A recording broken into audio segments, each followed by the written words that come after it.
Okay, so step number one with this restoration is going to be around making sure that the text block is in good shape. So what we want to do is get to a situation where we have cords hanging out of the sides that we can use to reattach the boards in time. Nice piece of fabric over the top, glued down, the glue is set, everything's held in place.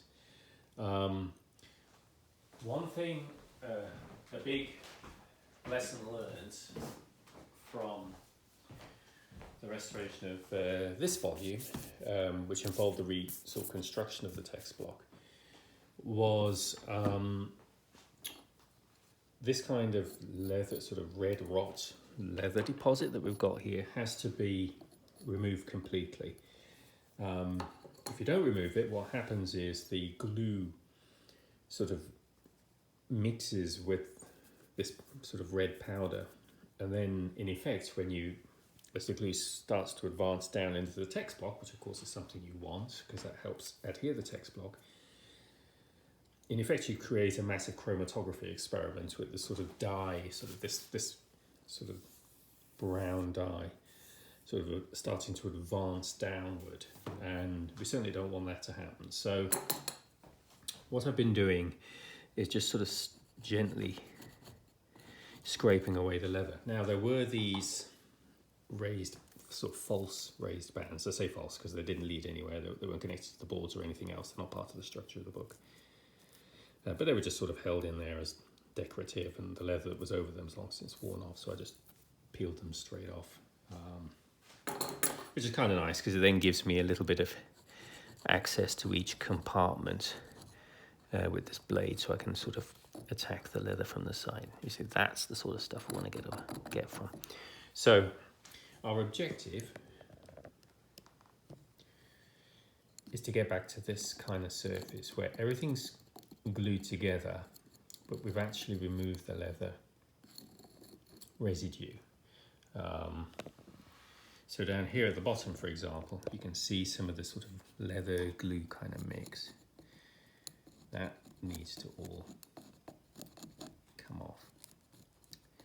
So obviously we need to be careful, we don't want to damage the paper. If we do that, we'll start to, that kind of puts the whole thing at risk, which we don't want to do. I also want to be slightly careful not to start separating them where it's not necessary.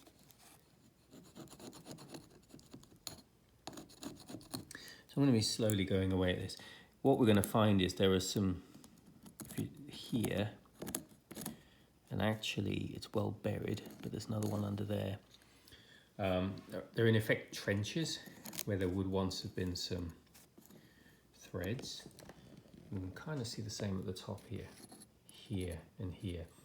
I'm going to be sort of putting through some twine of my own in there. Again, it just helps to anchor the boards when we attach them. But here we go. So we're just going to continue working away at this, and bit by bit we'll slowly get rid of this leather dust. 350 years of it. So this would originally have been die stamped. I can't see any sign there was ever any sort of gilting here. I think it was just like indentations in the leather.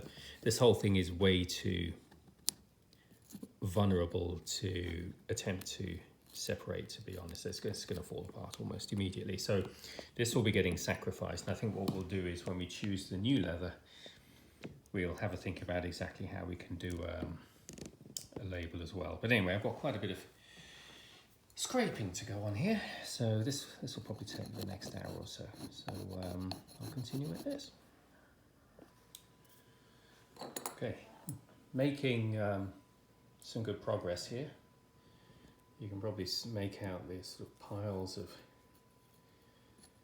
leathery detritus here that are sort of accumulating on either side. It's also worth just pointing out, I'm going to sort of zoom in so we can really have a look at this. The difference between the actual structural bands of the spine, which they're actually recessed, they're embedded. So here's an example of one right here. Here's another here, right there. They're actually sort of in their own little valleys, as it were, as opposed to the false raised bands, which were just here, for example, and I've now sort of pulled them off. So these sorts of embedded bands are actually doing quite a bit of the work in terms of holding the text block together with all of the glue that's sort of in between the sort of folia here. So I know that typically what I would do is sister these bands with another piece of sort of twine on top and sort of use thread to sort of bind them together. These are so well sort of set in their trenches that I don't want to start picking away at this with a needle, to be honest. So I think what I'm going to be simply relying on is maybe with some papier-mâché, just gluing twine directly on top or sort of halfway buried into these little valleys, and then just relying on the strength of that glue and sort of papery mix to give sufficient adhesion that when we then obviously cover it all with fabric, there'll be enough strength overall to actually hold the boards. And I think that's probably going to be the best way. But anyway, so we're almost done here, so I'm just going to finish the last section up here at the top. I'm not going to attempt to preserve this label. It's just not especially prominent or valuable, and I think we'll do something from scratch when we put a new leather spine on. There we go.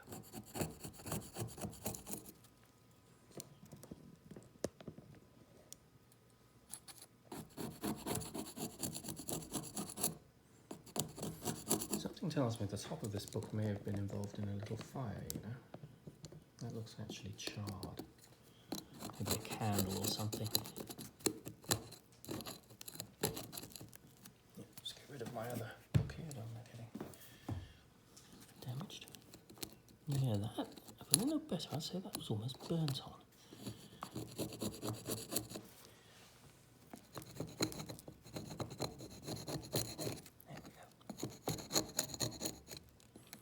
Careful at the corners, I don't want to gouge into the paper here. As much of this leathery crud as I can without digging into the paper and the glue of the text block itself. All of this dust goes, and the slightly it is that we'll end up with a chromatography experiment when we apply fresh glue.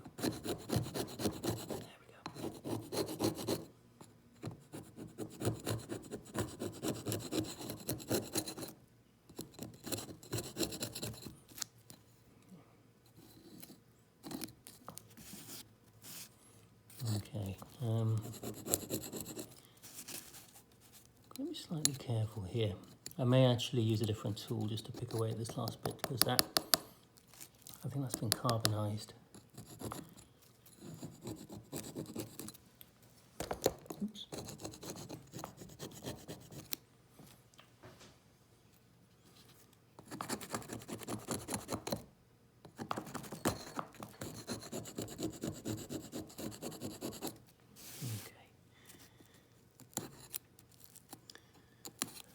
So that's, so I'll finish that top bit just with another tool momentarily, but basically I'm kind of getting to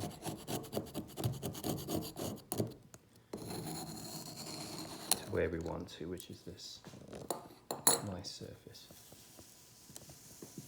That'll accept glue and fabric and prove a really good base. Okay, pro tip. One thing I did a moment ago was put a damp cloth over the surface for no other purpose than just to try and pad up some of these final specks of leather. And it had the advantage of actually turning black all of the areas where I needed to remove more.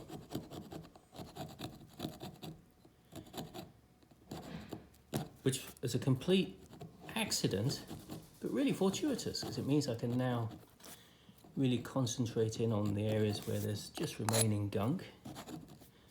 And I can just do it quickly here before it dries, because it's only just a very lightly damp cloth, like that. It just makes the final removal of the final bits a lot easier.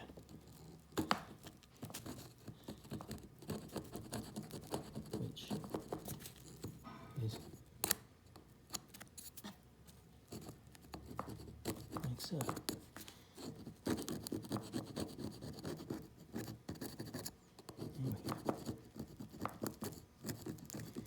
Again, be very, very careful when if there's any reason to ever bring water near a book in a vulnerable state like this. But it literally was just a very slightly damp cloth, and it happened to just help reveal final areas. Oops, don't want to do that. Slow down, Nick. Slow down. There we go.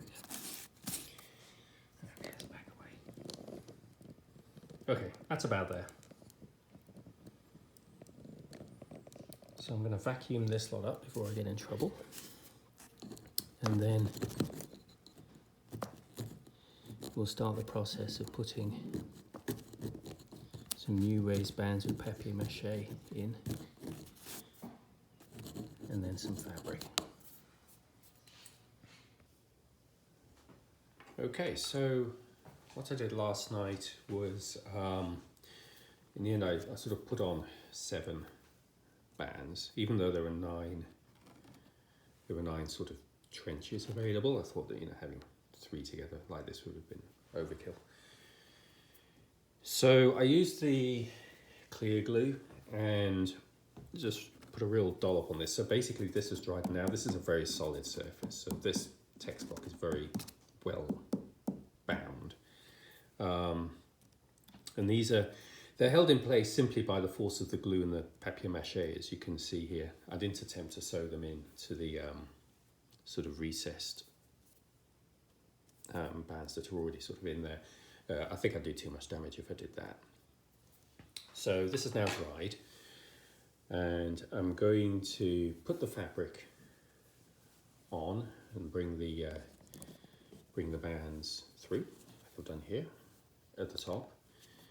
And then I'm going to do a second major gluing